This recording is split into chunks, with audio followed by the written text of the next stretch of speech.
வலியை போக்க உடல் செய்யும் மாயாஜாலம். பயங்கரமான ஆளா இருக்கேடா. உடல் அல்லது உள் உறுப்புகளின் சமநிலையை தடை ஏற்படும் போது அங்கிருந்து ஒரு தகவல் மூளைக்கு செல்லும். அந்த தகவல் பரிமாற்றத்தை நாம் வலியாக உணர்கிறோம். Smart boy.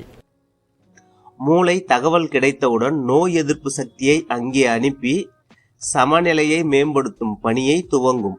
நீங்க எங்கேயோ போயிட்டீங்க. இதன் பிறகு மூளை உடலை ஸ்கேன் செய்யும்.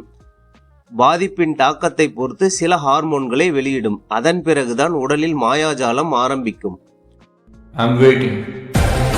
ஒரு ஹார்மோன் வேகமாக பாதித்த இடத்திற்கு சென்று அங்குள்ள வலியின் தாக்கம் குறைவதற்கான பணியை துவங்கும். இது நம்ம லிஸ்ட்லயே இல்லையே. அடேங்கப்பா. ஒரு ஹார்மோன் மனதை சமநிலைப்படுத்தும்.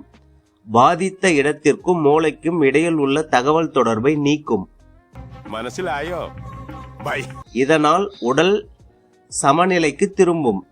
வலியை மறையும். நிம்மதியான உறக்கம் வரும். தம்பி 4 வார்த்தை பேசினாலும் நறுக்குன்னு பேசுது. இப்படித்தான் உடலுக்கு ஏற்படும் எல்லா பாதிப்பில் இருந்தும் நம்மை பாதுகாக்கின்றன. உடலில் வலி வந்தால் நீங்கள் என்ன செய்கிறீர்கள்?